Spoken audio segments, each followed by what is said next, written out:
Good evening everyone, welcome to my channel let's learn QA. और आज के video में हम एक बहुत ही important automation testing interview question discuss करेंगे, जो है what is flaky test, it's reason and solution. ये बहुत ही कॉमनली आस्क्ड क्वेश्चन है during the interview.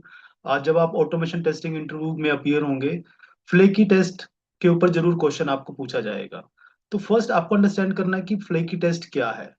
A flaky test is a test that passes sometime and fails sometime without any change in the application or the test code. Flaky test का मतलब कि आपने automation testing अपना script execute की है, तो वो test कभी पास आपको रिजल्ट देगा या कभी रिजल्ट मिलेगा आपको फेल।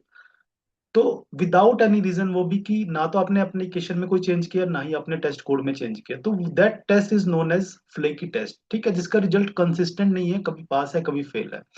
अब जो फ्लेकी टेस्ट है उसके डिसएडवांटेजेस होते हैं कि अगर आपका जो ऑटोमेशन, आपका जो स्यूट है पूरा का पूरा, अगर उसमें फ्लेकी टेस्ट है, तो flaky test reduce trust in automation. तो जो आपकी टीम है वो आपकी ऑटोमेशन टेस्ट के ऊपर ट्रस्ट नहीं करेगी। It will increase debugging time, आपका डिबगिंग टाइम इंक्रीज होगा, और जो ओवरऑल आपका CI/CD पाइपलाइन का जो टाइम है वो स्लो डाउन हो जाएगा। तो ये इसके डिसएडवांटेज है। तो इट इज इंपॉर्टेंट कि हम फ्लेकी टेस्ट के रीजंस हमें जरूर पता हो और उसके सॉल्यूशन क्या है वो हमें पता हो।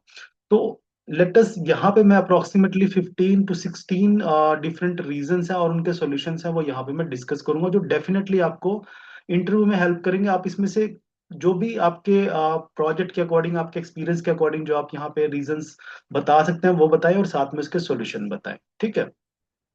तो जो सबसे पहला रीजन है वो है टाइमिंग इशू या सिंक्रोनाइजेशन। तो जब आप टाइमिंग सिंक्रोनाइजेशन की बात करते हैं, इसका मतलब ये है कि आपकी जो स्क्रिप्ट और आपकी ब्राउजर की जो सिंक्रोनाइजेशन है वो वहां पे कोई इशू है। ठीक है, उसका जो एग्जांपल हम दे सकते हैं, that is element is not visible when test click it. यानी कि अभी एलिमेंट विजिबल ही नहीं है और आप आपका जो टेस्ट है एलिमेंट पे क्लिक कर रहे हैं, इसका एग्जांपल है सिंक्रोनाइजेशन का। तो ये रीजन बन सकता है कि आपका टेस्ट फ्लेकी होगा। अब उसको ओवरकम कैसे करेंगे, सॉल्यूशन क्या होगा इसका। तो आप अपने टेस्ट में हमेशा क्या करें, एक्सप्लिसिट वेट्स को यूज करें, या अगर आप प्लेराइट को यूज करते हैं तो आप वहां पे ऑटो वेट्स को जरूर यूज करें। और वेब ड्राइवर के अंदर भी आप क्या करें, वेब ड्राइवर वेट्स को यूज करें अगर आप सिलेनियम को यूज कर रहे हैं। और आपने जो हार्ड वेट्स हैं वो हमेशा अवॉइड करनी है to avoid the timing and synchronization issue. तो पहला पॉइंट यहाँ पे ये है। अब नेक्स्ट जो रीजन आता है फ्लेकी टेस्ट का वो है डायनामिक एलिमेंट्स। जो डायनामिक वेबसाइट्स हैं, जो लेटेस्ट टेक्नोलॉजीज है, वहां पे क्या होते हैं, जो एलिमेंट्स एप्लीकेशन में क्रिएट होते हैं, जनरेट होते हैं, उनकी आईडीज नॉर्मली डायनेमिक होती है। डायनेमिक आईडीज लाइक अगर आप देखेंगे कि आईडी कुछ ऐसा बना होगा, यूजर एंड कुछ रैंडम नंबर। तो अगर आपने अपना जो टेस्ट बनाया उसमें जो लोकेटर है वो आईडी को यूज किया, तो क्या होगा, नेक्स्ट टाइम वो आईडी चेंज हो जा छे चुका होगा। ठीक है। तो ऐसे टेस्ट क्या होंगे, वो कभी पास होंगे कभी फेल होंगे। तो इसको ओवरकम करने का सोल्यूशन क्या है, you will use stable locators such as data test ID को यूज करेंगे, क्योंकि वो स्पेसिफिकली क्या होता है, ऑटोमेशन टेस्टिंग के लिए ही इंट्रोड्यूस किया जाता है एचटीएमएल के अंदर। या आप CSS सिलेक्टर को यूज करेंगे, या आप एक्सपाथ को यूज करेंगे based on some stable attributes या स्टेबल टेक्स्ट के बेस पे आप क्या करेंगे, एलिमेंट्स को लोकेट करेंगे। So that is the second reason and solution. Third reason can be network की लेटेंसी हो सकती है, क्या ना, कि नेटवर्क लेटेंसी की अभी नेटवर्क ओके है तो टेस्ट पास हो जाएगा, अगर नेटवर्क स्लो हुआ तो टेस्ट हमारा फेल हो जाएगा। तो इसका कॉमन एग्जांपल क्या हो सकता है, that is API response take longer in the CI then locally. जब आप लोकल सर्वर पे किसी एपीआई को यूज कर रहे हैं तो वो ठीक है, उसका रिस्पॉन्स विद इन टाइम आ रहा है, लेकिन सीआई सर्वर पे वो टाइम ज्यादा ले रही है, तो वहां पे भी क्या होगा, नेटवर्क लेटेंसी की वजह से हमारा टेस्ट फ्लेकी हो सकता है। तो आपका सोल्यूशन यहाँ पे क्या बनेगा, वेट फॉर एपीआई रिस्पॉन्स। आप एपीआई का रिस्पॉन्स का प्रॉपर वेट करें अपने स्क्रिप्ट में, लोडिंग स्पिनर का, या जो आपकी नेटवर्क की आइडल और network idle instead of fix time. आप ऐसी चीजों के लिए जहां पे एपीआई का रिस्पॉन्स है जो वो डायनामिक है नेचर में, हम उस टाइम को कभी भी फिक्स टाइम को पे फिक्स नहीं कर सकते। वहां पे आपको डायनामिकली एपीआई के रिस्पॉन्स या नेटवर्क के आइडल होने का वेट करना पड़ेगा। राइट। सो नेक्स्ट जो यहाँ पे अब हमारा जो रीजन बनता है वो आता है, that is test dependency. Test dependency एक रीजन हो सकता है फ्लेकी टेस्ट का। कैसे, इसका एग्जांपल क्या, सपोज करो test B depends on test A for creating data. तो अगर टेस्ट ए ने अपना डेटा प्रॉपरली क्रिएट नहीं किया तो क्या हुआ, टेस्ट बी हमारा वो फेल हो जाएगा। अगर टेस्ट ए ने अच्छे से यानी कि अपना डेटा क्रिएट कर दिया है तो टेस्ट बी पास होगा। तो यहाँ पे फ्लेकीनेस का ये रीजन हो सकता है। इसको ओवरकम कैसे करेंगे? Make every test independent. आप ट्राई करो कि कोई भी टेस्ट दूसरे टेस्ट के नॉर्मली डिपेंडेंट ना हो। आप इंडिपेंडेंट टेस्ट बनाए जो हर एक टेस्ट क्या करे, अपना डेटा खुद क्रिएट भी करे और क्लीन भी करे within each test. So that is the solution for handling test dependency, right. And then next reason is shared test data.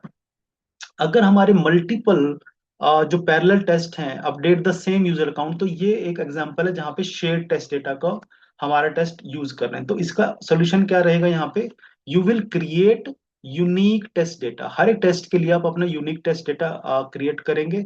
जैसे कि आप टाइम स्टैम्प को यूज कर सकते हैं, यूयूआईडी को यूज कर सकते हैं, जिससे कि अगर आपका जो टेस्ट डेटा है वो यूनिक बनेगा। Now next reason can be parallel execution issue. Parallel execution के अंदर भी यहाँ पे आपको क्या हो सकता है? फ्लेकीनेस आपका टेस्ट एनकाउंटर कर सकता है। क्यों? वो उसका एग्जांपल क्या हो सकता है? Two test modify the same database record simultaneously. Parallel execution में हो सकता है कि दो टेस्ट एक ही रिकॉर्ड को डेटाबेस में क्या कर रहे हैं? मॉडिफाई कर रहे हैं। तो उससे क्या होगा कि अनस्टेबल स्टेट बनेगी, राइट। तो ये भी रीजन बनता है फ्लेकी टेस्ट का। और इसको कैसे आप सॉल्यूशन करेंगे इसका?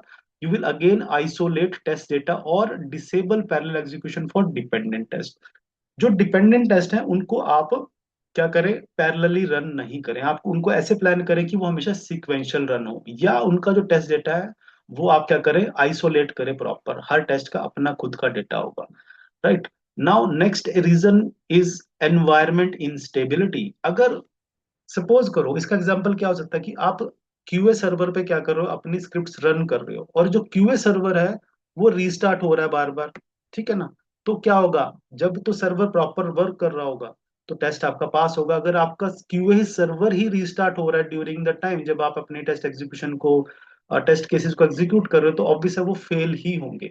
तो that is the one example. तो इसका सॉल्यूशन क्या होगा? You will always need to improve environment stability and monitor server health. आपको अपने सर्वर की जो ओवरऑल सर्वर हेल्थ है वो मॉनिटर करनी पड़ेगी कि वो स्टेबल है या नहीं है। ऐसा तो नहीं कि वो बार बार डाउन हो जाएगा सर्वर, तो डाउन होगा तो उस टाइम पे हमारे टेस्ट एग्जीक्यूट नहीं होंगे, फ्लेकी होंगे, ठीक है। नेक्स्ट जो रीजन है that is third party service. जो थर्ड पार्टी सर्विसेज है वो भी फ्लेकीनेस का एक बहुत बड़ा रीजन हो सकती है। इसका एग्जांपल क्या है? सपोज करो जो आपकी एप्लीकेशन है वो एक थर्ड पार्टी पेमेंट गेटवे के को यूज करती है, और पेमेंट गेटवे जो है वो क्या है? टेम्पररली अनअवेलेबल है। तो क्योंकि हमारा टेस्ट पेमेंट गेटवे को यूज करता है, तो जिस टाइम पे पेमेंट गेटवे अनअवेलेबल होगा वो टेस्ट हमारा क्या होगा? फेल होगा, ठीक है। तो टोटल डिपेंडेंसी किस पे बन चुकी है यहाँ पे? थर्ड पार्टी सर्विस के ऊपर। तो नाउ यहाँ पे इसका सोल्यूशन क्या है कि you will mock external services. आप क्या करेंगे? जो एक्सटर्नल सर्विसेज है उनको अपने पास उनका मोक क्रिएट कर सकती हैं, या आप सर्विस को वर्चुअलाइज कर सकते हैं ताकि वो जो थर्ड पार्टी सर्विस है वो हमेशा हमारे टेस्ट के लिए अवेलेबल रहे। वन थिंग, ठीक है।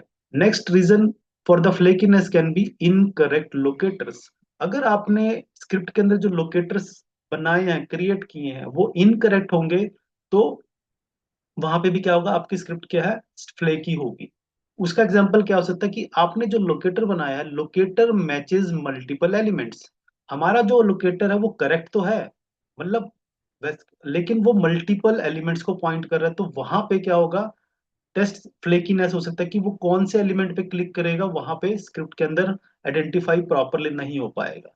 तो इसका सोल्यूशन क्या है? आपको हमेशा use unique reliable locators and strict locator strategies. यानी कि जब भी आप लोकेट करें एलिमेंट को तो वो स्पेसिफिकली एक पर्टिकुलर एलिमेंट को ही पॉइंट करे, ताकि यहाँ पे जो है हमारा टेस्ट स्टेबल रहे हमेशा। One thing. अब जो नेक्स्ट रीजन है that is animation transition effect. अगर हमारी एप्लीकेशन के अंदर कोई एनिमेशन या ट्रांजिशन के इफेक्ट्स हैं तो वो भी फ्लेकीनेस का रीजन हो सकते हैं। जैसे कि button is still moving during click, है ना।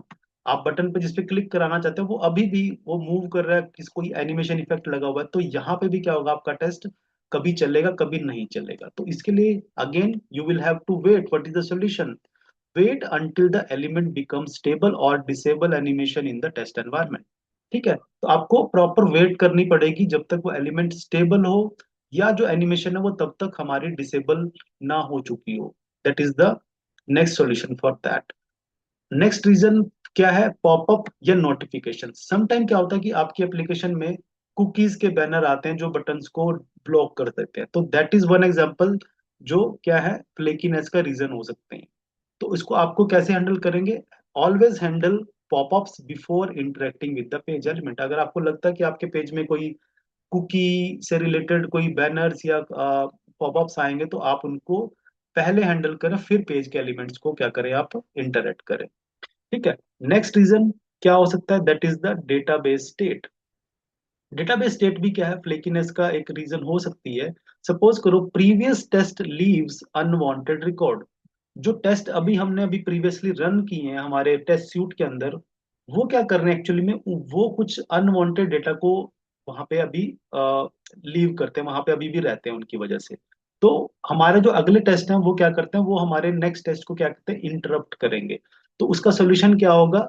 Reset database. आप डेटाबेस को रीसेट करें या clean the test data after execution, ताकि जो नया टेस्ट जब हमारा एग्जीक्यूट होगा उसके पास क्लीन डेटाबेस हो, प्रीवियस अनवांटेड रिकॉर्ड्स ना हो।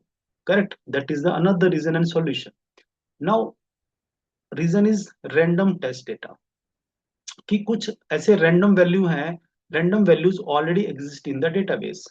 तो यहाँ पे क्या कि कुछ वैल्यूज रैंडमली हैं जो ऑलरेडी एग्जिस्ट करते हैं डेटाबेस में, वो फ्लेकीनेस का एक एग्जांपल हो सकती हैं। और इसका आप सोल्यूशन कैसे करेंगे? Generate guaranteed unique values.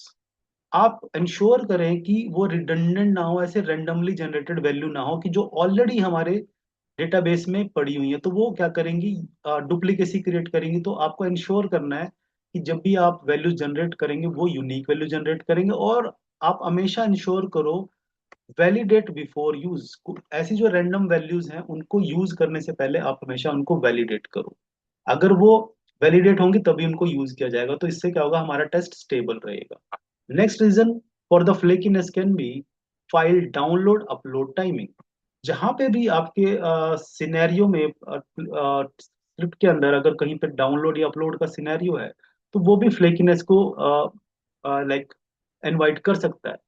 File is not fully download before validation. आपने क्या किया, फाइल को आप वैलिडेट करना चाहते हैं लेकिन फाइल अभी फुली डाउनलोड नहीं हुई, तो ये एक एग्जांपल है जहाँ पे फ्लेकीनेस अराइज हो सकती है। तो वहां पे सॉल्यूशन के अगेन आपको क्या करना है, wait for download upload completion event. जब तक वो कंप्लीटली डाउनलोड और अपलोड का जो प्रोसेस है, वो इवेंट है, कंप्लीट नहीं होगा, तब तक आपको वेट करना before proceeding any further action. की आप फाइल को वैलिडेट तभी करेंगे जब एक्चुअल में फाइल डाउनलोड कंप्लीट हो चुकी है।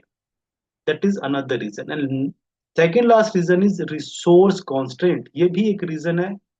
कैसे? कि सपोज करो आप सीआई सर्वर को यूज कर रहे हो अपने टेस्ट को एग्जीक्यूट करने के लिए, और जो सीआई मशीन है दैट इज ऑलरेडी ओवरलोडेड, उस पर और भी बहुत सारी सर्विसेज चल रही हैं और बहुत सारे जो है टास्क परफॉर्म हो रहे हैं। तो उस केस में क्या होगा, अगर वहां पे लोड है तो हो सकता है कि जो आपके टेस्ट चल रहे हैं जहाँ पे, वो प्रॉपर रन ना हो। तो उसका सोल्यूशन क्या होगा, आपको you will have to increase machine resources on the CI server.